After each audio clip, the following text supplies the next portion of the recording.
I run a 1 to 2 pound bottle. Yeah. And I had some 5 pound bottles, if it's going to run a big race, what I'm saying? I needed dirt in. I need to go get more of the materials though, because I ran out of them. But you take, like better the go to size of bed. that bottle right there, Yeah. it's a pretty popular size. Yeah. I'm fascinated by that. I am too. DW and them guys, like Oh, yeah. I forget who qualified on the front row of Daytona 500. I think it was Foyt and Darrell, and they threw them both out because they both had it. They probably had it in the radiator. A lot of people run the radiator back then. What do you mean? They put it, the tanks in the radiator. They put the bottle in the tank. Yes. And then there'd be a line out of the radiator that looked like a typical overflow line or something, yeah, right? yeah. Damn, that's bleed smart. off or something like it right, there. Yeah, oh yeah. That's pretty smart. Or you had it on your roll cage. You had them bars that run across the thing. Yeah. One of them bars would be a bottle. Yeah. You know what I'm saying? That spray back towards the air cleaner. Yeah. I don't know how you would ever. The bar across. Yeah. So there was a bar that tied into the to the snout, right? That run across the top of the front of the motor. That's perfect. Oh yeah. You would Sitting never right there. find that. Yeah. Well, you didn't know what you're looking at unless you knew what you Right. was looking at. That's what I'm saying. Yeah, It's amazing. The average guy didn't have a clue. Yeah. And I imagine not all the there was always like 1 or 2 guys in the garage that officiated that knew that much about cars, but most of them were just like, hey man, here's your template. This is your job today. Do this template. Most of them didn't know the true nuts and bolts. Right. You could get through there. Well, we went down there to a test at Talladega. Took the car down there to a test, and I bet you didn't even want to take the rear springs out of it. I didn't. I actually showed up at the test with the springs in the car because I did everything there at the shop, and I went to the wind tunnel and seen when the car dropped down, how much it would get and everything, how much it would gain. So I knew right then this is all I got to do. Yeah. And at that time, Kel's written motors from Mark Snyder. He was paying $50,000 the race for the motors, and that's a lot of money. And Kel said, "Can you save me?" And I said, "I'll take your motors." He hadn't run his motors in 2 years. Take your motors and put in that car because that car haul ass now. And so we did. And now Kel's written motors because of that. But anyhow, we go down there at that test, and it's about 11, 12 o'clock that morning when we go out there and we run a couple of laps. And this car is 7/8 tenths faster than every car there, period. I mean, like on the first lap. Robert Yates and Andy Petrie and a couple of others come over and look, and next thing you know, here comes the NASCAR officials all down. And I see them coming toward me. I said, "Boys, drop the gate." We cut our test short. I put the car on the truck, went to Daytona, because there's a test at Daytona the next week. And so I get down there, and NASCAR comes up to me before I even get up. As soon as I get off the truck, we want to check your motor, this and that. And I'll check the motor. I don't care, you know what I'm saying? Just don't look at the other shit, you know what I'm saying? Yeah. So they checked the motor, and it was checked out okay. And I reckon they pleased Robert and the rest of the guys around because, we ain't supposed to do this here. Bunch of damn rednecks over there, you know what I'm saying? At Kel's, and these other guys all, factory teams, and we're killing them. But anyhow, they check the motor checks out. Well, then they bring, for the race, they bring out this x-ray machine. And Dr. Punch comes over there with this big x-ray of an engine, and I look at it, and he shows that x-ray, and he says, And you can see everything. I mean, you can see the threads on the bolt. I mean, you can see x-ray of a motor, you know what I'm saying? He says, is this going to change if they do this here to your motor, is this going to change the way you qualify and run this race? I said, "Damn, I sure hope not." I said, "I don't know how it would." I said, "But I sure hope not." And so they, we didn't want to sit on the pole. I put no tape on it, so I think I ended up qualifying third or something like that right there. That was good because the first two's on what really run through the booth at the time. Yeah. The deal was back then, if you remember, they didn't have a tail. Wait, what are you doing right now? They only had a roof. Doing the enchantment room. And everybody run a half to 3/4 tall on the roof. And so I could get the back end down, and if it didn't come up enough, the roof would still take care of it going through. So I was okay, you know what I'm saying, with the big spring, because half the time it wouldn't come all the way back up, in the back. Yeah. And stuff. But anyhow, we run that race and stuff. And actually, I think I could have won that race, but John Do you just let the ads play? had a right rear Oh, wait, never mind. and he thought You it use was them, axle. Apple He said, Music. "I swear." That's John Andretti. Yeah. He said, "I swear, I believe we broke an axle." I said, "Well, you would feel that axle." I said, "It's open rear end." I said, and I said, "Don't." He said, "I'm positive it's axle." So a caution comes out, and so we pull in, and I go into old Stokoe's garage right there, and when he pulls in, I see the right rear down. I got Slick Owens. He's 65 years old, and a couple other old guys down there, and most of my pit crews down here in the garage gonna fix the car. And those old guys get back out there to the right rear, get back down there, and those older guys go over and change the right rear tire and stuff. And so we make up one lap under green, and the other lap we got the lead and made it up basically under green. But it's in the race. I think I ended up 4th or 5th in that race. We were badass fast that race. Let's talk about some of the things, that some of the creative things you did, but, reading between the lines of the rule book. Getting the car loaded is not illegal as long as the car comes back up. Right. But you did get penalized and fined by NASCAR a few times. So I know that you tried a few things that they didn't think were legal. Well, the first time was when I was too low in the rear. They made a rule right then and there. Because, like I said, the rule was on the roof. Then they started measuring the quarter pounds. They measured. Gary comes back there. What happened was I had these deals, these jack bolts made, to where it was a jack bolt, and it was hollowed out inside and split inside there, and they would different heights made different tenths, and so I knew what height I needed to run what speed I needed. You know what I'm saying? Quarter inch was 2.5 tenths, and then so on up to 3/4. I didn't want to go over 3/4 because it was way too fast. I didn't get over that. So anyhow, you split the screw jack so it would bow and bend and blow out. blow out, but that wouldn't come back. No, that wouldn't come. But there wasn't no quarter pound heights. So it's fine if it came back low. Then they made quarter pound heights, so you had to change your screw jacks. Well, what happened? What got me caught is it wasn't the quarter pound height so much, but the quarter pound was low. But they made the rule after that. What got The me hell's caught going on? Was the piece didn't break. There's them a little orange balls. fucking zombie with full the gold radio armor, set up and then they there's call a 76. wandering village llama in here. Well, he Where goes in out the- on the in track, In the nether. changes the gears down. Oh yeah, there's a And dude normally over they broke there. right there. Well, this one didn't break till it got up on the banking, and it popped out right there in front of the guy with the orange ball sitting in the saw orange. And he saw it roll down the track. NASCAR goes out there, gets it, comes back, and it's full of anti-seize because they take the jack bolts out at the time and have them in their hands. And the old boy, the officials got anti-seize, down his face where he rubbed his face and all this here, And I'm sitting there laughing. And anyhow, they come back, and Jerry's got this rag, and it's full of anti-seize and that little piece in it. And he walks over to me and says, you ever seen this before? He goes over again. He says, how long did it take you to make that? I said, man, I just told you I don't know what it is. I ain't never seen nothing like that. He said, this is anti-seize off of your car. He said, this popped out from under your car. He said, because I just seen all the anti-seize, the same kind of anti-seize, and this come out under your car that the guy ever seen it. I said, I don't know what happened. I said, look over and let's see. So my jack bolt's in place like it's supposed to be, but that piece there's missing. But you could put 2 and 2 together, Yeah. And I'm gonna take it to my grave. But as far as he goes, I never admitted to it. And so he says, well, we'll figure out something. And so they actually it was for qualifying, so that puts me in the 125 in the rear. So now I have to start in the rear in the 125, and I ended up second to Sterling in the 125 because I'm still down, and all. But I had this spring Landro made me for the front to where it would collapse too. And now my damn front end too low. So that put me back, and that's how they actually got me, was on that. And is this when you're working at Hendrick with Yes, with they the did. 25? Yeah. Well, what So- happened? So listen, I was there, or I was watching it on TV. I remember when Dylan in the 25 goes out to qualify, and ran like 3/4 of a second faster than the hill,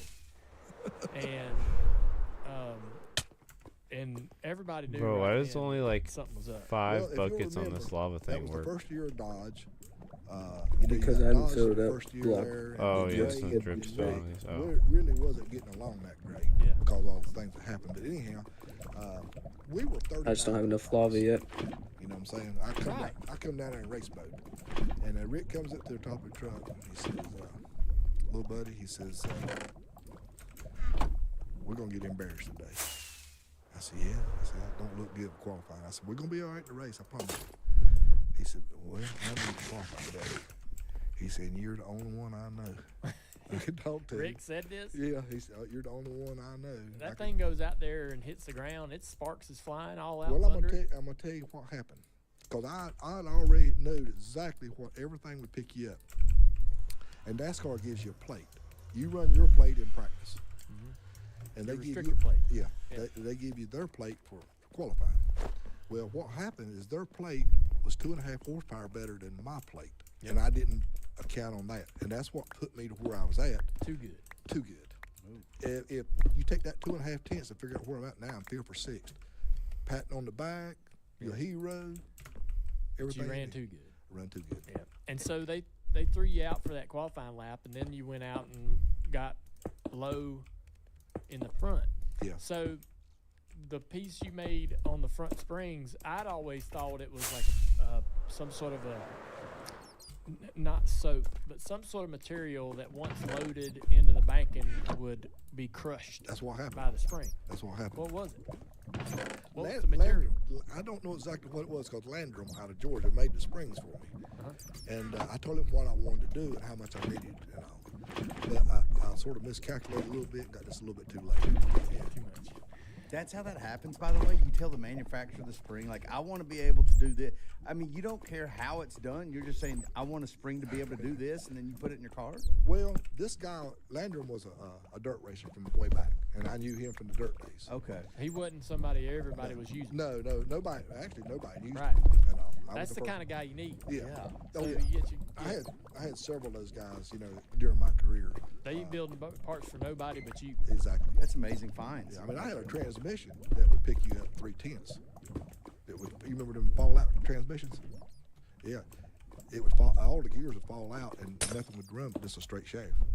And they outlawed that. That was 3/10. I Yeah. mean, bam, they outlawed that. But anyhow, and this guy was out of Missouri. I met with him, The transmission guy? transmission guy. God. And that's the first one to run the Brembo brakes and all that stuff, and all the air ducts and stuff.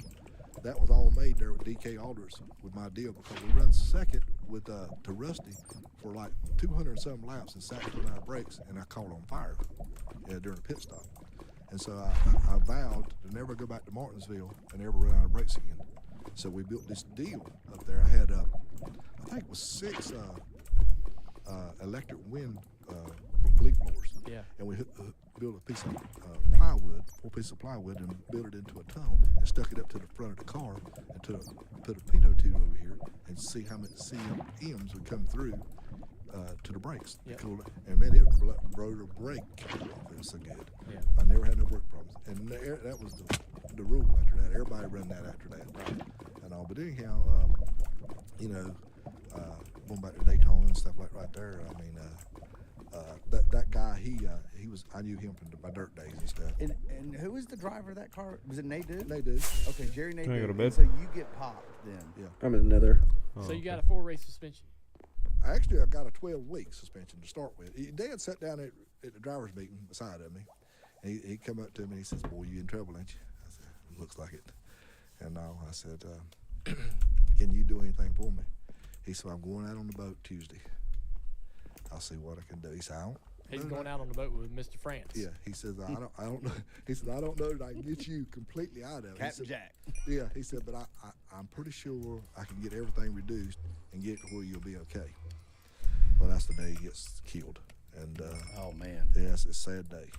And actually, he was, Jim Kelly was there and a couple other quarterback stuff, and my wife and I was sitting on the wall there, and because we were right behind him, and he come over and sit between me and my wife, scooted me over, got between my wife, started hugging on her and messing with her, and said, "I'm gonna make him jealous," and Dale's picking it on me. Yeah. And we just got to talking and everything. He said, "I'll take care of you Tuesday." Right there. And so he walks over and gets in his car.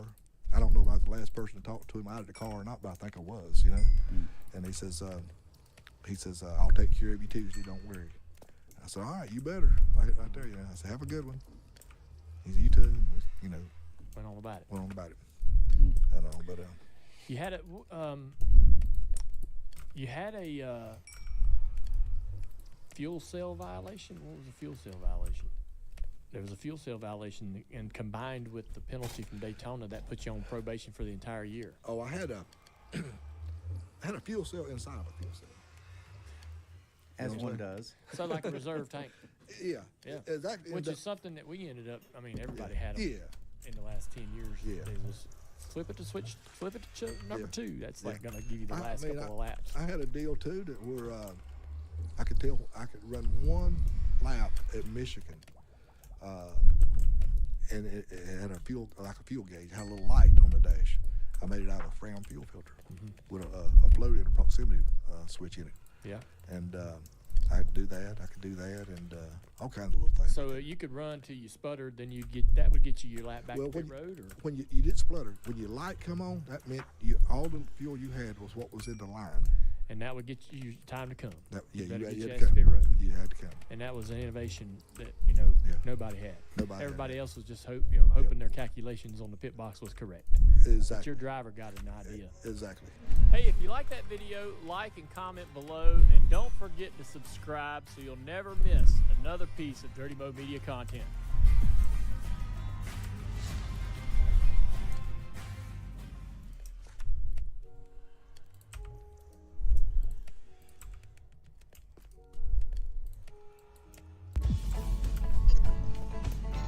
Okay, so but it is fact though that you never saw Willie again because he got arrested and all of a sudden he's not racing. He got sent home. He got sent home to California or wherever, Yes, right? sir.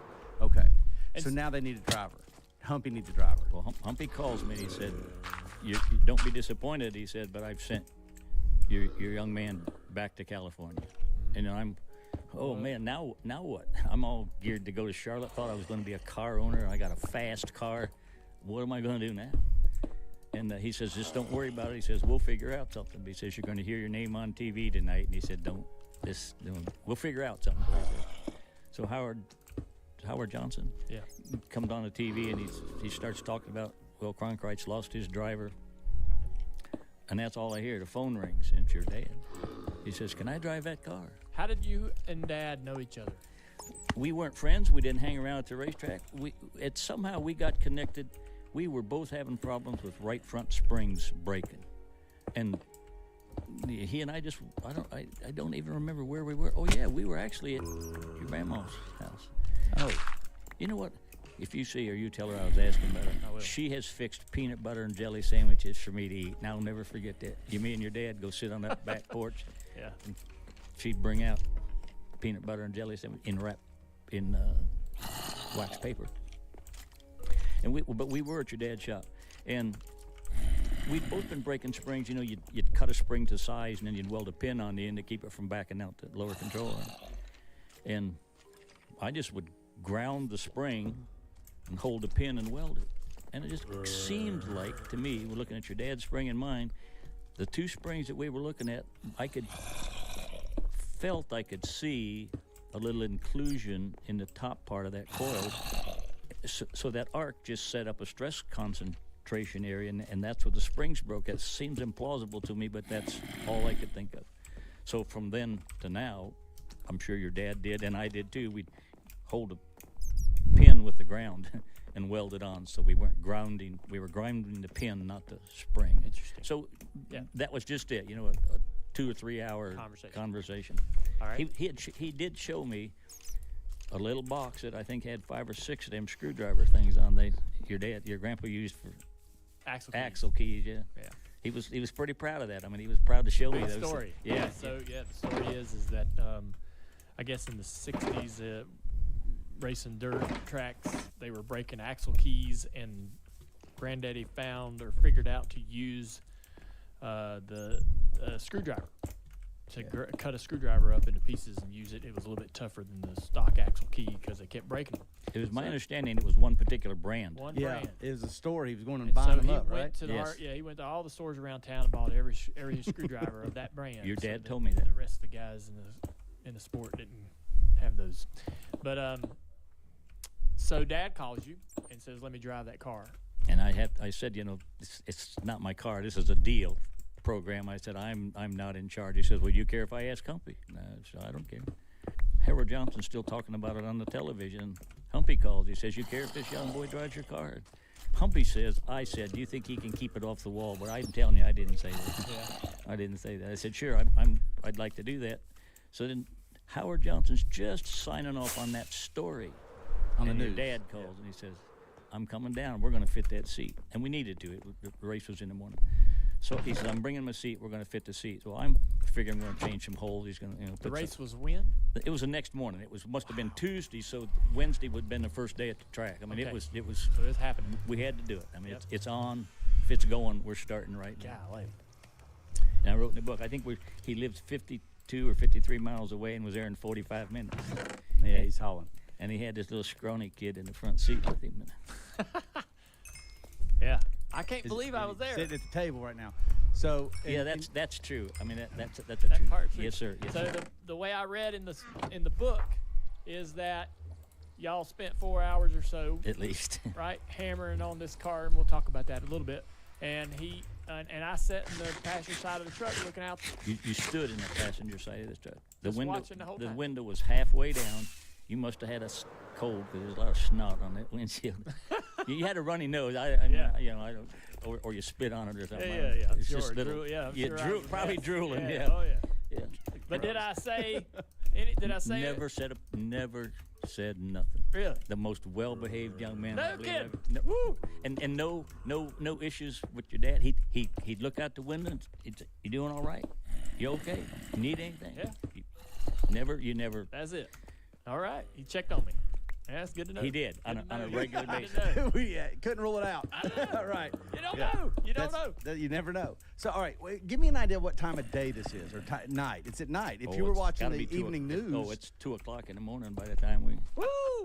And he's in the truck at 2:00 in the morning. Hell yeah, man. Hang of a dad. Where's he gonna go? I don't know. Bed. Like, He wasn't missing nothing of it. He was right. I'm serious. Every time you looked out, the same. He was Sitting there watching. Heck yeah.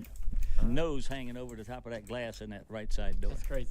Wouldn't it be irony if Dale did that so my boy will have a memory that he'll always be able to rely on when the time he came to work on a car with me, and then Dale Jr. has no recollection of it whatsoever? I was probably only 4. Right. I don't know if that gets you Dad of the Year awards to get your You, kid. you had blue jeans on and a short sleeve pullover. Not a sweatshirt, but a Yeah. shirt like that. You know, short sleeve you pull over your head. So dad walks in, all right, to work on this car to fit this seat, The night before race. and he had he I can't believe he did this, but I didn't know he was doing this early, but he takes the seat out and cuts your He brought a seat with him. okay. What kind of seat? Why did he bring a seat? What was wrong with the seat in it? I don't know. Okay. I just now Gotcha. it's coming to mind. I don't know why. So he brings the seat with him. Anyways, he takes the seat that's in there and cuts it out and cuts your car all to pieces. We go in there. We're changing the brackets in the seat. He gets in and out. This ain't happening. I want to do this. We drill it, move it back, do this, and then we re-welded the brackets for the seat to go back, and he in and out, in and out, and in and out. And this goes on and on, and we keep doing more. He wants more. Another change, and we not only end up cutting the seat rail out, we cut a square piece out of the floor. Oh my gosh! And moved the floor down about an inch. Yeah. Oh my gosh! That's what I was. That's almost what I was Yeah, saying. because he wanted to be low. He just wanted to look a certain way, and I know enough that he's a good driver. I know he's not being an idiot. Do you know that? Because he hadn't established himself as. Well, if Humpy says he can drive that car, I'm okay. But he crashed. He only had 2 or 3 starts up into that point. So you're just going on Humpy's word. You're not. Yeah, you don't really know. I ain't parking my cars. I mean, I'm Right. You racing. got that. I car- got a chance to, Okay, I'm fair enough. just as enthused as your dad is. I'll tell you, I'm just as pumped. Yeah. We're gonna go racing in the morning. Yeah. Did it strike you as odd that he's wanting to make all these changes to your car, having not been like? I mean, it's not like it's Benny Parsons or Cale or somebody coming in with all this influence. I mean, he's telling you to cut up your car. It wasn't. He knew what he wanted, and I didn't feel the need to question. I mean, I understood sort of the need, and I've shared with him later on. Just when we finally got the seat where he wanted, he says, "You don't know why we're doing all this, do you?" And I said, "Well, it's like, what do they say that? If Mama ain't happy, nobody's happy." And I can imagine if a driver's not happy, he ain't gonna leg that thing. It's just you got to do what you got to do. You want the guy to give you what you're looking for. So y'all finally get the seat tuned up.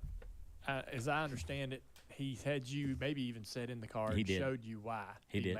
mounted the seat that way. He says, "You don't know what we're doing, do you?" And I gave him that answer. He says, "Well, get in the car." And so I get in the car, and he said, "Where's that? If you barrel that car down into the first turn at Charlotte, where's that car in front of you?" I've never driven one of these cars, so I just point out the front window at the wall, and he said he kind of went like that, and he said, "Well, where's the car in front of him?" And I looked at him like he was crazy. It's out in front of him, and he said, "No." Hello. He said, "That car's up here in the corner of this A-post." And the light just went off. He knew. Bro, I want to get that mod where was it makes your Minecraft brighter. first and the most impressive thing I remember about your Well, these dad shaders was that kind of make it a little we bit did brighter. all this crap. 2 o'clock like I'm in the in the nether morning. and He could it's have dark as settled for shit. something different. He could You have can asked turn your my game up, opinion. you know that, right? We could have quit early, but have we it did it maxed. here. Oh, shit. And as soon as I saw Maybe that, turn I your was monitor up. impressed. I was. That's interesting. That takes testicles, Yeah. in my opinion, to come down and do that to that car. So, But he yeah. knew what So, he Mike, wanted. He when you knew did- what he wanted. yeah, Bro, when it's you go just, down I to have the to get corner- so many blocks. I've been just mining. You're looking around the bank. And Blackstone. That's exactly right. So That's right. He's working the angles. Wow. He didn't really just looking want to good, take the hammer and everything to all Yeah. these cars. He can see You're using Yeah. bricks? around the curve. for sure. I know. So But no, I love how you. did when y'all got finished? What'd you did say? you You're paint using bricks on it? any of this Spray stuff? can it? gray. No, just Gray. Blackstone. Yeah. All right. So There's some bricks on you this go to the thing. racetrack the next morning. At the Did top? he meet you Yeah. at the shop or meet Well, you yeah, at I- the track? No, or? he I use brought- Blackstone brought- for the bottom. He brought I'm you getting to like the racetrack lighter again in the morning. blocks. Oh, crap. And I remember. And You haven't even left I the don't truck even yet. remember this. no, I Wearing God, the if same clothes. Was I he got to be did pretty tired by this point. I mean, gosh almighty, is he wearing the same clothes? Probably. I don't know that. Yeah. So he showed up. He met you at the track. But he brought you, and what I remember, I think I shared with you in an earlier conversation that Kelly came up, and you were both happy to see each other, and I don't know why you left, but you walked up and got a hold of her hand, and you all walked off someplace, Yeah. going to get a sandwich or something. But and your dad was here. But Wow. So I'm assuming, and this is 78, Dad and Mom are splitting up or split up, and maybe for that particular day or two or whatever, Dad had me. And then he goes to the track. Yeah. Mom's there with Kelly. I see Kelly, that would fit exactly what I remember. Grandma. and I'm all happy. We're good. So Dad and you were at We the played track on volleyball Wednesday, and first football, time on and the then racetrack. He we goes went out to and drives the Chili's car, and ate. right? Is he, I you- dropped her any off. conversation before he gets in? He just hops in and goes. Nothing to say, you know. Yeah. Go check it First out. time I for don't everybody. know. Let's go I don't think she spin it, drives. see What do you that- recall from those few days of practice and all that? Go pretty smooth? If you want Yes, a wing, you yeah. can grab a wing out of that box. Between he and I was smooth. The car, Buffalo. it was a Budmore car set up for Charlotte. It had the Good. right gear, the right heads. I mean, there was no. Yeah. He and I had no excuses. You know, we Yeah, had the right doing piece all to right. work with. And Yep. I Love you remember too. that we went pretty well. At the tail end of the deal, we ended up somebody bought us another set of tires. And I'm a little puzzled about that because I guess I'd like to tell you the story about it, how we got sponsored on that car and how Humpy was working with us. We were working on the car with your dad. We weren't really having any problem.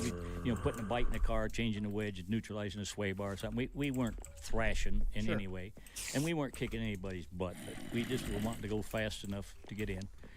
And Humpy said, when you get here in the morning, come up and see me and I'll give you some money. Yeah, I got some money for you. So I go up to his office and he gives me $3,500. And I'm thinking, 1978, $3,500 is a pretty darn good bite. So we're down there working on the car, and I think the sign painter's finishing up something. And this other man walks up and said, I'm the owner of that tractor company. He said, I got some money for you. So he gave me an envelope. I opened it up, and there's $3,500 in it. And I thought, man, this is getting better all along. Until it just then it dawned on me, this is the money. Humpy fronted me this money. This money's actually Humpy's. So I put it in my pocket. So we go ahead and we're racing, and we ran pretty good. I don't remember the name of the gentleman that was Humpy's grounds manager. Is it Jody Simpson? Probably not. Maybe not. Anyhow. I know, and I'm apologize because he bought us a set of tires. Oh, wow. Huh. Yeah, and I'm trying to just. Must have been a pal of Daddy's or something. Well, he worked for your. No, well, he was. He was a fan of your dad's, but he worked for Humpy, Yeah. and he was in charge of the grounds. It's in the book. I'm sorry I can't remember his name, but we needed them set of tires. I'm trying to think out now why if I had $3,500, I didn't have enough money for more tires. Well, you had to get I bought wheels. air, Tanks, yes. You bought everything. Yeah, You had to buy everything I did. to pit the car. I did. Well, I had most of the pit equipment, but I had to get a new gun, new regulators, and wheels. I had to buy 10 wheels. I remember in your book, I read you had it itemized out and everything, how you spent everything, and how you made it stretch every dollar. Yeah, that went pretty well, and the race went well. And I'll tell you this: we're in the middle of the race, and I still think we're on the lead lap. We're running pretty good. We ain't kicking nobody's butt. We're nothing spinning out. We're not screwing up. We're giving him decent stops, and things are going pretty well. And we come in, and somebody slower than us is in front of him, and he's mirror driving, and it's obvious. I mean, it's just obvious. And your dad called on the phone, on the radio, and we're really proud. Some of that money was spent getting that radio put in your dad's helmet. And So you like to hear from him? Just to hear the radio. yeah. And well, I'm just proud as I can be. I got a radio. I can talk to my driver. But he comes under the flag stand there, and he says, "You care if I spin this guy out?" And I said, "I don't care if you spin him out, but can you do it without hurting our car?" Well, clearly he thought he could have, but I wanted to make sure, I guess. He says, "I'm going to give him 3 laps." But 3 means a lot to stuff like associated with your dad. He says, "I'm going to give him 3 laps." And he comes by and he works him down. This guy goes down. He comes back around. He comes down. The guy goes down. He's coming to the flag stand off of turn 4. That's kind of a scary place, ain't it? He calls me. He's turned one hand loose to work on it. He says, "I'm going to do it now." He walked down. That guy worked down. Your dad went a little bit lower than normal and walked across the back of his spoiler and lifted the butt of his car up. He just scooted like that, and your dad just went underneath him just like that. I was impressed. I mean, I'm not a driver talent That's talent. judge, but That's you good. you gotta know that. Yeah, I'm impressed. That's pretty cool. And he right? told me he was going to do it. He He told me did. where He he was called going a to do shot. it, and he told me when. That's right. He called his shot. That's exactly right. So the race ends. Everything's in one piece. Car's in one piece. Got a decent finish. What's the conversation like when Dad gets out of the car? We said we was talking to sponsors, and we said to him, can we do more?" And your dad said, "I'm in," and I said, "I am too." And so the guy committed to 4 more races. Right there on the spot Right there, just at Charlotte. just right At the track. after the race. Yeah, Okay. Wow. his car went the whole deal, and nothing got smashed, and nobody ticked him off or swore at him or nothing. Wow. So, Okay. I mean, I just didn't think nothing about it. I didn't know any other way of getting money. I just said, "Can we do more?" And he said, "Yeah." And your dad Yeah. said he was in. So the schedule was Daytona, Talladega, or what y'all ended up doing was Daytona, Talladega, Darlington. My question is, did you already know what those races would be when all of a sudden you got this deal? I don't remember itemizing it, but I just knew we weren't going to go to any short tracks, and we weren't going to go to California. So it just worked out. On Yeah. $3,500 a race, you're Just sort makes of sense. Yeah. I don't remember setting it out as a schedule, and I think we probably went 1 race at a time. Yeah. Oh, okay. I think are we still going? Yeah, we're still yeah. good. He said I might could go 3 or 4 races. I think so. What he said, 3 or 4 more races. But then Humpy comes down, wanting to know how we're doing, and I've got that money in my pocket, that $3,500, and I give him that envelope with that $3,500 in. I said, "This is yours. I should have given it to you before now." And he looked over at my truck and my trailer and that car. Have you seen a picture Yeah, of that? I've seen it. That's my favorite picture of my time with your dad, was coming home with that car and the stolen trailer in an old '64 pickup truck, 6-cylinder pickup truck, Bowed down. dragging the ground. And Humpy looked over and he saw that, and he gave me that money back. He says, "Here, go buy you a truck." Can you tell the story about the stolen trailer real quick? I mean, I know there's a ton that we want to get to, but I mean, you just said you go win this, or you go do this race, and with a stolen trailer, people are going to want to know what you're talking about. Yeah, maybe I shouldn't have said that. No, you should have. Oh. Just add a little context. to it. This is a sudden occurrence. This all happens in 3 or 4 days. Literally 3 or 4 days, and then all of a sudden it dawns on me: how am I going to get this car to the racetrack? And there was a gentleman named Leon Boomershine from Broken Arrow, Oklahoma. What a name. He had bought a car from Darrell Waltrip when I was skinning the car. I was putting a new body on it. And I'm thinking to myself, how can I get a trailer? And I'm kind of asking around. I called Leon. He said no. You can't borrow that trailer. And I don't know why. I guess maybe he borrowed it or something. To this day, I have no idea why he didn't want me to borrow his trailer just to go to Charlotte. Well, I had to do something, and I just figured I could get to Charlotte and back before he could get here from Oklahoma.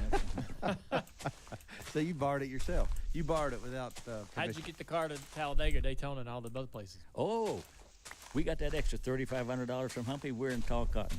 In the book, I show we went to High Point and bought one of Huggins tire trucks. Okay. And brought it home, and a friend of mine in Pennsylvania, Greg Heller, did some painting and made it look like a race truck from the tire truck. And then I bought a used Reed trailer. That was hot stuff. That was. Do you know what the Reed trailer is? It's just back in them days, if you had a trailer, Petty and Junior and all them guys had a Reed trailer. It's just a heavy duty, all diamond plate. Oh wow! Just it's a man's trailer. And I found a used one of them. So we went to Daytona with a Huggins tire truck, all our crap just sewn in the back of a big empty box. But I had a Reed trailer. Yes, there's no kidding. So I know Dad had been to Daytona before in a sportsman car, so that wasn't a big, it's probably too big of a shock to him to go down there. Maybe it was for him to go down there and race in the Cup Series. I know he'd had a couple Cup races under his belt, but was driving your car was the first good car that he'd been able to be a part of in the Cup Series. Did he ever say or comment or talk about like how this did he feel like this was his big break, or that, man, thank you, Will, for giving me this opportunity? Both of us just was wanting to race. We let's go. Let's see how fast we can go. Let's see how far we can go. How did things go smoothly at Talladega and Daytona and the rest of those races? Daytona, the second story in that book about your dad, or the third story I think, is about Daytona. And if you're asking my opinion, what I may have contributed to your dad's future was that race, the Firecracker 400 in Daytona. Why is that? We were just fast. We just, from an independent team, maybe we were 10th fastest overall, but it was right. The car was feeling good. He liked the car, and we were running good. Somebody told me we might have been 3 laps down. I don't think so. I think we were a lap down. We really gave him a lousy pit stop towards the end of the race. We were a lap down. But the guys that were leading the race, there were 4 of them, they took 5 or 6 laps to get around your dad.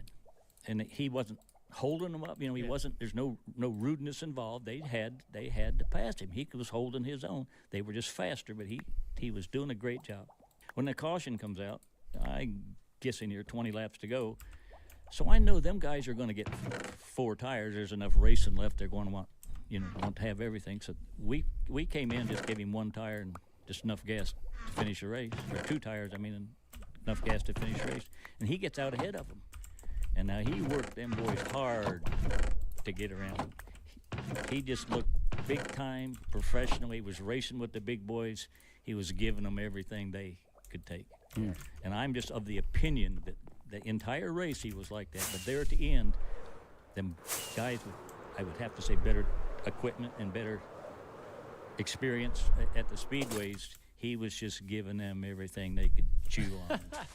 You call the chapter Dale's big break. That's what that's my opinion. That was one race that we. You think that some days you just on and we was just on that day. So is it fair to say that you think this is where maybe the day where people realized Dale Earnhardt could race like his dad? I do. Without without whatever his reputation probably was up until that point, like he actually had the moxie to do this for a living, right? Did y'all finish 7th? If my records are right here. we finished pretty good. So you're talking about his first top 10 ever in Cup, of course. 5th race. He wasn't even finishing races in those first 2 or 3. Your dad never scratched my car. Yeah. And you run 4 races. Harry Gant tapped the wall. My dad's a tall, scrawny guy, electrical engineer. First time he ever seen anything I did, he came to the Charlotte race. Yeah. He came in the pits after that. He was wanting to kick Harry Gant's butt for crashing his boy's race car. I said, Dad, that's Harry Gant. You leave him alone. So, did Dad ride to the race with you? No. He meet you down there? Yep. Every time. Interesting. was there any parting conversation or a moment when Dad no, said, we knew we were going to go to 5 races. At some point, we knew there were going to be 5. I know that first time we didn't commit to the exact 5, the exact races, but we thought there were going to be 5. And it was after Darlington. Boy, we stunk it up at Darlington. We lost the gear and lousy pit stops. We didn't do him any good at Darlington. He calls me and he said, hey, I got to ask you a favor. He said, Rod Osterlund wants me to drive his car next year. And he said they'd like me to drive 1 race this year without ruining his ability to run Rookie of the Year next year. And you can't say no. I mean, it's clearly Osterlund had more to offer him than I did. I had nothing in the way of sponsorship. I only had 1 car. So I said, yeah, I don't have a problem doing that. So this was for the second Charlotte race. I don't remember who, somebody, I think Baxter Price, qualified the car, but your dad got in at the first caution and finished that race for me, and I admired him for that. He said he'd drive 5, and he did his best to drive 5 races. I admire your dad's integrity. I'm missing something. Wait, so what, Mike? he finished the race, but he didn't start the race for That's you? correct. So if he starts the race, he ruins his rookie eligibility for 1979 and can't race for the Rookie of the Year, which is this big point of because I contention guess for his, if you run more than 4 races, I I guess. suppose, yeah. You can run 5. Okay. And he had ran 5. He had ran 5 races, couldn't run another one. So Baxter started the car Got it. in the 6th race. Yeah, he'd run 4. It's He ran Charlotte. 4. Yeah, he couldn't run the 5th, or that would have made him ineligible. Okay. But I've got him running in Atlanta for Osterlund that year in 1970. That was probably That what would have been the one. Yeah. So Osterlund, Mike Osterlund calls and says, "We're hiring you for 79, but Yep. we want you to run Atlanta in our car." So he goes to Will and says, "Will, I can't run your car. I can't start your car at Charlotte because that'll put me over the 5. Yep. Because Osterlund wants me in Atlanta." He says, "No problem." Baxter starts the car. Got it. Jumped in And he race. jumped in and finished it at Charlotte, and then Yes. ran his Atlanta race. for Osterlund. I admired that because he could have just sat it out. He could have. That's pretty cool. Yeah. That is cool. So it was an amicable thing, although probably disappointing for Well, you. disappointing to me, yeah, big time. 'Cause Yeah. Especially now. Turned out he knew something. Turns out he was all right, wasn't he? Yeah, you could look at it like that, I guess, or you could look at it like you were a big catalyst. Without you, I would like that. I mean, well, I think that's the way people do view it. Is without you, that does, his opportunity doesn't come. Humpy was kind enough to say that to me, so that's a big deal. Thank There you. you go. That's I a mean, big deal. Yeah. Thank you. No, I mean that's the reality of the situation. I think is that's why that car sits on this table, is because that car and that you and that car and that opportunity wouldn't have gave him the chance to showcase himself and what he did and be able to go to Rods and get hired there. What he was doing in his sportsman car was good stuff, but I don't think it would have got him that full-time ride. To see him compete in the Cup Series in that car, your car, and not scratch your car, go out there and run in the top 10 and do well is the Things went really smooth. He was good on pit stops and. So after Dad goes to Rods, what is your relationship with my father like going forward to his death? Like y'all. Does he call you from time to time?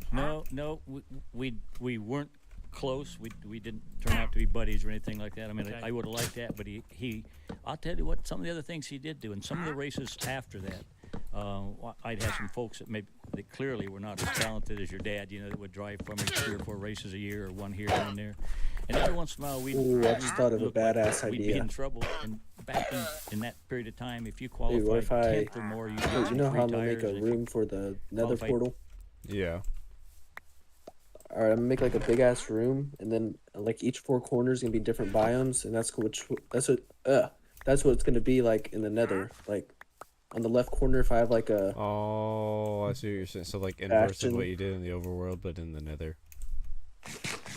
no, like if there's a bastion to our right of our nether portal, I'm gonna build a little scenery of a bastion in the big ass portal room.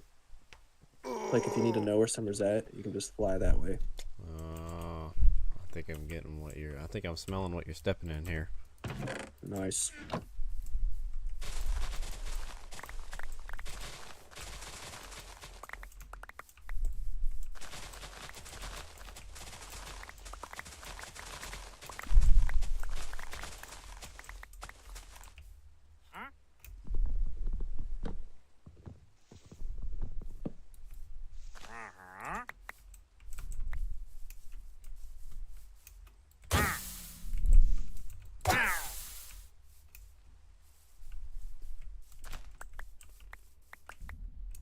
Eighth, you got 4 or something if you qualified. In the first 2, you get 8 tires or something. You know, you got free tires. And on 3 occasions, at least 2, I think 3 occasions he gave me 2 tires. Yeah. When I needed 2 tires. So, and I know he did that to Dave Marcus too. Yeah. He was very. I'm aware of a large number of things your dad did that were kind-hearted gestures that he. You know, I don't think he was interested in people knowing about Sure. kind-hearted gestures. Yeah, yeah. I mean, Nah, you're right. That's just my opinion there. Yeah. Life is best lived in motion. And that's why Tire Pros gets you ready for all your driving adventures. Whether it's along corners and curves, across city and state lines. Because we're more than just tires. We're auto care too. Tire Pros, so you can focus on the road ahead.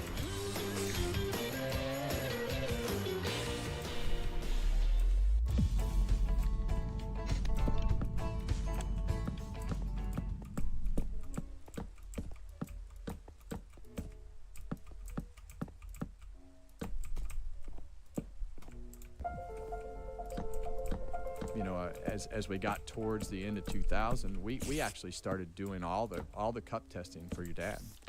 So He hated testing. Yeah. You know who was doing it before was Mike Dillon.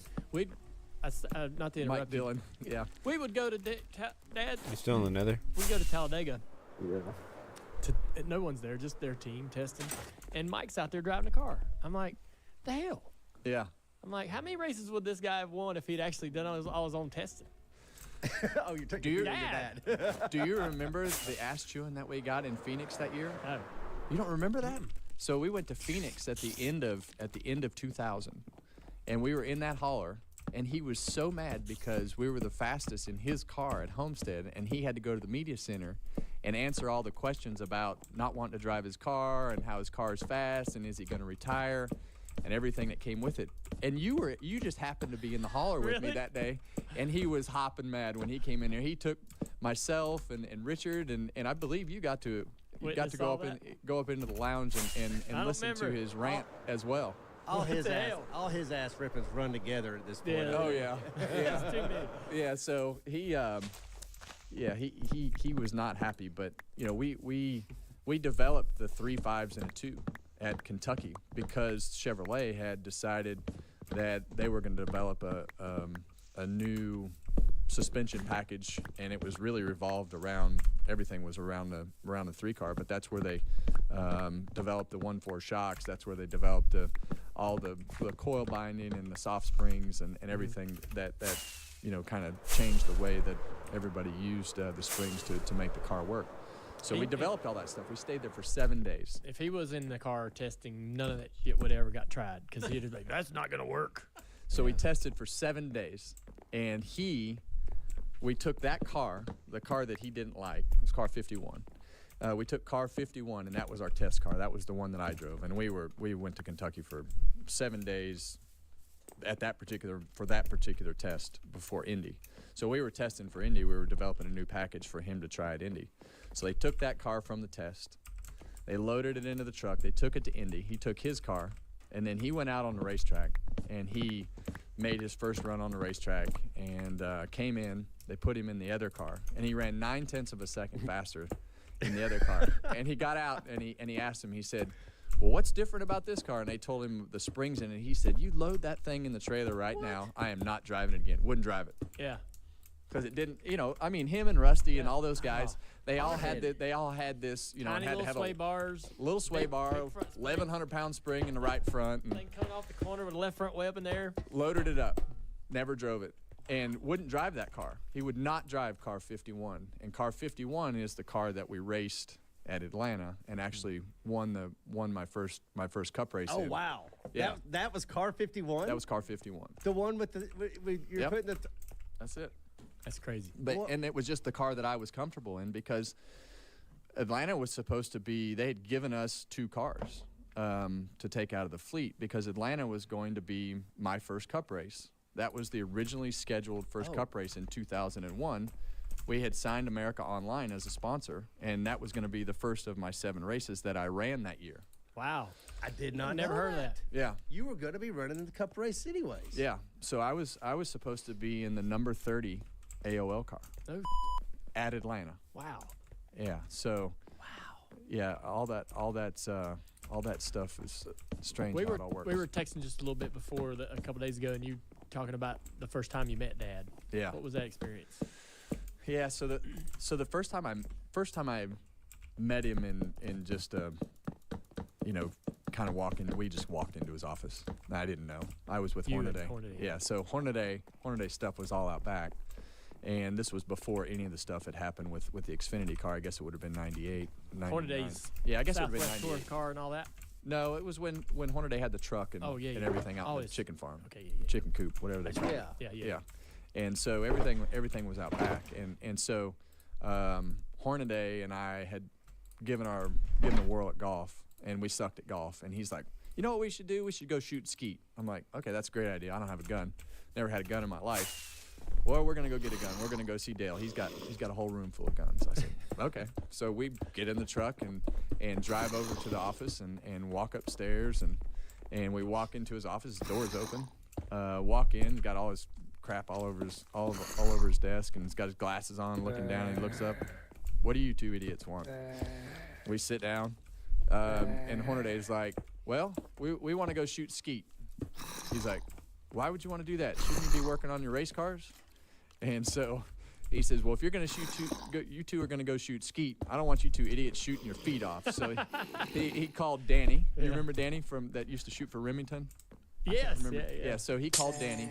He said, hey, can you come get these 2 idiots and teach them how to shoot these guns? And he sent Hornaday out back to get the truck. And he said, Kevin, you come with me. We walked downstairs, and the shop hadn't been built very long. He's like, this is what we have over here, and this is what we have over here. And we walk outside, and we go upstairs, and nothing's happening slow. this He's looks talking nice. a million miles an hour because Hell yeah. he knows I just don't know what I'm everything that gonna he's use got. for He the wants to show filler, you what like he's the got and walls. explain it all to you as you're walking by at 400 miles an hour. So we walk out back, and we go up to the where all the Enchantment guns room, and knives house. are. Deer head shot. Yeah, Oh. and he goes up there and he's sign this paper, and You can use throws lapis. throws me a shotgun.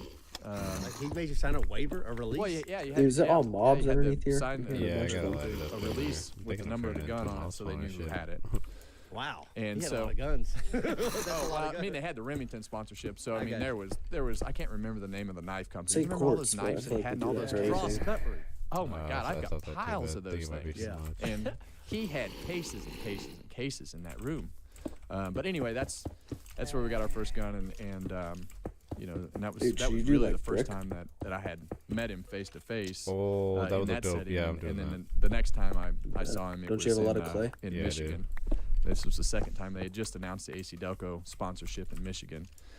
Richard's leading me around, and he walks up in the trailer. He said, "Let's go talk to Dale." You wanna before he do a goes out to wither practice." skeleton We walk farm? up in the trailer, and it's the most Yeah. awkward setting that Yeah. you could ever imagine. Is that Right? hard You're to build? walking up to meet Dale Earnhardt. You know, Oh. I'm nervous. Is that hard to walking build? up there to not meet I him, don't know. I've but heard say there's a hi to him simple one that you for can the make. second time in my life. We walk up in the lounge. Dude's sitting in his underwear with a pair of Simpson gloves on. What the hell? He's sitting in his underwear with a pair of Simpson gloves on. Richard's like, Dale, Kevin. He stands up. How you doing? Breaking in my gloves. Breaking in my gloves. he had a pair of Simpson gloves on, sitting in his underwear, breaking his gloves in before he went out and practiced, because you remember how thick those things were at that particular point, and so. Is there an advantage to doing that in your underwear though? I have no idea. I'm sure he was just in between Whatever. clothes to race suit. So Yeah. it was. So yeah. That is even more awkward. Yeah. That's more awkward. So the first two are definitely awkward. I mean, at what point did it become? You know, did you guys ever develop a normal relationship where there weren't awkward meetings? Well, not really, because he was never really around, right? You know, so Yeah. he didn't go to the test and wasn't really in the shop. Yeah. I mean, I saw him. Last time I saw him was at the Christmas party in 2000, and so that was really the only normal setting. Everything else were those awkward interactions at the racetrack. He was either mad or that we'd gone and tested his car, or at the shop or anything like that. So I've always wanted to ask you about when they put you in the car in 2001. You know, you go out and you win the race, and you're living your dream, right? You're like, Not really. well, Yeah. if you just take the win, and you're in the Cup Series, you won a race. Like, you're living your dream, but you're not, Yeah. because there's all this other stuff going on. And I want to know how that affected you personally, and how do you kind of feel about it today? And absolutely be completely honest, because we've been absolutely honest about all that in our own lives and how that went, but for better or worse. But so it absolutely wasn't the way you wanted it to go, as far as you're going to run those 7 races in the 30 car. But you were asked to do Probably this gonna other get off thing, soon. right? And it turned out to be you turned out to be the perfect guy to do it. You went out there and you fit right into the organization. You were good. You were successful. You had to kind of shelve your experience, your own personal experience. that path was shelved. Yeah. And look, this is probably the only place that I would ever talk about this, because you're probably the only one that can relate to this. And for me, it was strictly, my path was, I'd always beaten my own path. I always wanted to do things my own way. I always wanted to be around the people that I wanted to be around, and the people that I wanted to be around were Todd and all the people that were on that Busch car. Mm-hmm. And so, everything happened in 2001, and I get a call on Wednesday night after the accident, and Richard says, "Hey, I need you to come to the office." And I looked over at Delana. I said, "Well, I know what's coming here. What do you think I should do?" She's like, "What do you think you should do?" I said, "Well, I'm going to have to drive the car." And she said, "Is that really what you want to do?" I said, "Not really." I said, "I can't think of anything else that I would want to do less." Yeah. And but I have to do it, because if I don't do it, we're going to have a major problem at the company at RCR. So I go to the office, I go to Richard's office, and it's Richard behind his desk, Kevin Hamlin, and Bobby Hutchins. Kevin's got a bottle of Jack Daniels. Bobby's sitting at the conference table, and Richard's sitting behind the desk. Looks like he's probably hadn't slept in 3 or 4 days. Yeah. He said, "Kevin, we want you to drive the car. You've done all the testing. You know all the people." He's like, we totally understand. If you don't want to drive it, we'll get Rick Mass to drive it. We've already talked to Rick. He can go right out, and we can figure out something else. I said, "I'll do whatever it takes, for RCR and the company until everybody gets back on their feet." And that was really the only conversation that happened. He said, "Well, we're gonna do the exact opposite on all the cars. Everything that's black is going to be white. Everything that's white is going to be black." He's like, "We're going to take the first available number, which is 29, and we'll go race and until we figure this all out." So we go to Rockingham, and we get to the racetrack, and I always tell people, I'm like, I didn't want to be in this position. I knew it was the right position to be in, but there wasn't anything about this position that was fun. Right. There was not anything there that was fun. And, you go to the first press conference, and I always tell people the first press conference that I ever did for my Cup career was the biggest press conference that I'll ever do in my life. Did you go into that tent Yeah. at Rockingham? I mean, you've probably done big stuff like that. I remember that was a weird deal. That was, and it was just It was right outside the track, it was wasn't it? right outside the track Turn 4. in turn 4. Yeah. And so they had this huge tent set up, and I mean, as many people as you want to say were in there were probably in there, and it's just like the political big press conference that they have with all the cameras in the back, and you know, it was intimidating. Richard made me miss practice. We didn't practice the Busch car that day so that we could go do the press conference. So so right from the beginning, it was all backwards, right? It's so weird that I never, when I think about that whole thing, for some reason in my mind, and I think this is probably habit for everybody, is your first race in the cars Atlanta. I don't even think about you and your experience at Rockingham.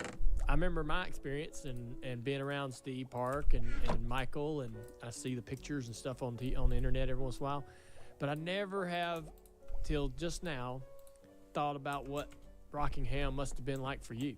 Yeah. That must have been sucky. Yeah, and I mean, you came by the trailer, and he said, just want you to know that my family's, we're glad that you're in the car. We're behind you. And Dale Jarrett was the other guy that came behind by the trailer on that particular day. No surprise. And I think that That's the Dale Jarrett thing. 2001 was the only thing that saved us from all the chaos was the fact that we decided to race both cars. On 30. Yeah. No, your Xfinity. Mike's Xfinity car. Yeah.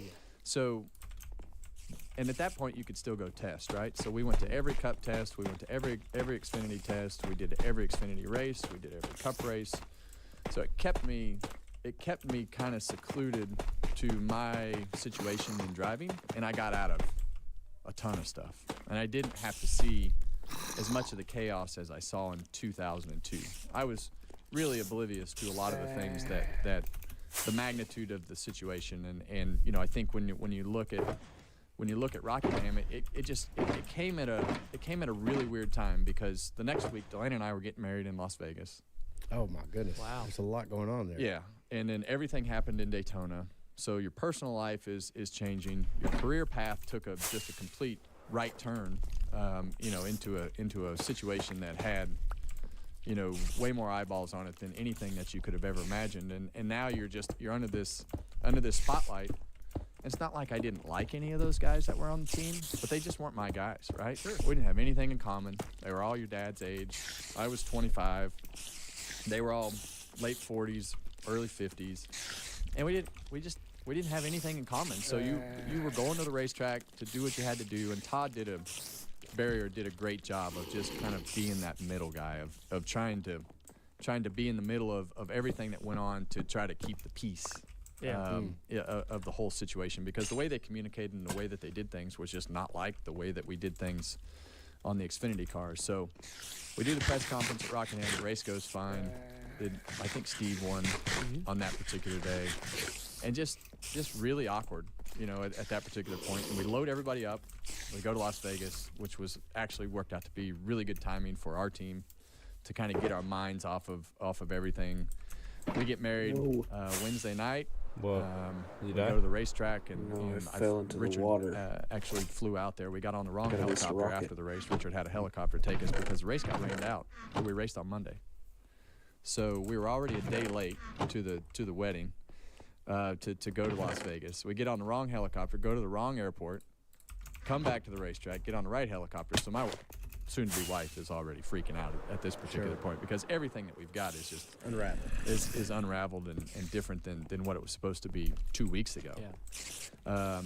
So anyway, we fly to the airport and go to Las Vegas, and we fly home with Richard, and he said we got our first top 10 in Las Vegas. We got married, and everything worked out, and so we fly home on a plane, and Richard's got this $15,000 bottle of wine. That's the year that he's born. We just got our first top 10, and he's finally starting to come around and start to speak and wrap his arms around it some. And we finally had a good moment, right? So we get on a plane, and he's like, you win a race, we'll drink this bottle of wine. I'd never drank a bottle of wine in my life. So I'm like, if I'm going to drink a bottle of wine, I'd love to drink your $15,000 bottle of wine. So we go out the next week and you know, we go to Atlanta and Bro, I don't know what I did with all win that the race, clay. right? And you know, that was supposed to be my first race. It winds up being your first win. And Check the you know, old you go chest ring. back and I really don't. Check. I go back and watch think those it's in videos, and you're probably, you know, somewhat of Okay. have some of these same things. Like, I don't remember anything about that day. Yeah. I remember nothing. I remember Rockingham, but Atlanta, I don't remember much about anything that went on. It was so surreal because of, you know, first you won the race, but, you know, when I stopped on the front straightaway and pulled that window net down and did the burnout and turned around to the crowd, and everybody in the crowd's got 3 fingers holding up, and they are, I mean, screaming as loud as any crowd that I'd ever heard. And I'll never forget it because with like 2 or 3 laps to go, we were winning. And one of the things that I do remember from that day were the people hanging on the backstretch fence. The people had climbed up on the fence, and the place was it was turned upside down. Yeah. And, you know, to not remember that just kind of tells you just how weird it all was.